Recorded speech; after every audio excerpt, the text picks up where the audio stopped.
labor force participation has partly dropped due to the pandemic, but partly it's something that reflects a longer-term trend in the U.S. economy. Coming into the pandemic, we had seen men's labor force participation gradually dropping over time, although there was a slight improvement with a very strong labor market prior to the pandemic. Women's labor force participation had also been in long-term decline. But what happened during the pandemic was an acute drop in labor force participation, particularly for women. Let me first say that the administration's budget, which was produced in February, projected inflation during 2021 at 2.1%. Clearly, in recent months, inflation has been higher than that. It's important to remember that this follows a period in which prices really collapsed after the pandemic shut down large portions of the U.S. economy. Prices in leisure and hospitality and for airfares plummeted. And part of the high inflation we've seen in recent months, deficits and debt do matter. We need to have a responsible and sustainable fiscal policy. And as Treasury Secretary, that certainly has to be top of mind for me, and it is. But there's some of the metrics that we've historically used to judge the magnitude of debt, what's safe and what's sustainable. Conditions in our economy have changed a lot, and we need to take that into account too in judging what a responsible fiscal policy is.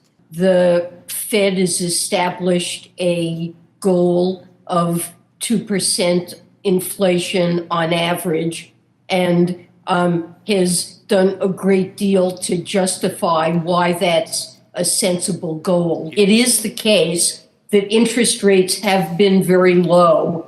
That's not just a recent phenomenon, it's something that's occurred over decades. And that does matter to what is a sustainable level of debt and what is a responsible fiscal policy.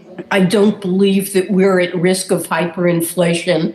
We've had several months of high inflation that most economists, including me, believe will be transitory as our economy gets back in full swing after the pandemic. Childcare and the fact that schools aren't on normal schedules remains a significant barrier for many families. And we're really only now getting up to vaccination rates that make many people have felt uncomfortable going back to work. I agree with the general comments that Chair Powell made yesterday about transitory factors. You know, reopening an economy that was largely shut and has seen huge shifts in demand away from services towards goods, now back to services,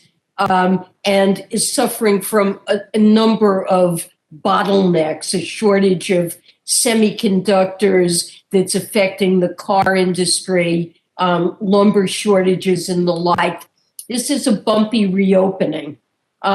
You know, we're hearing about worker shortages. A lot of people have permanently lost jobs, and it's going to take a while for them to settle into a new permanent thing. So I believe there's going to be a bumpy process of reopening, but we're well on track. But we're watching inflationary pressures very carefully.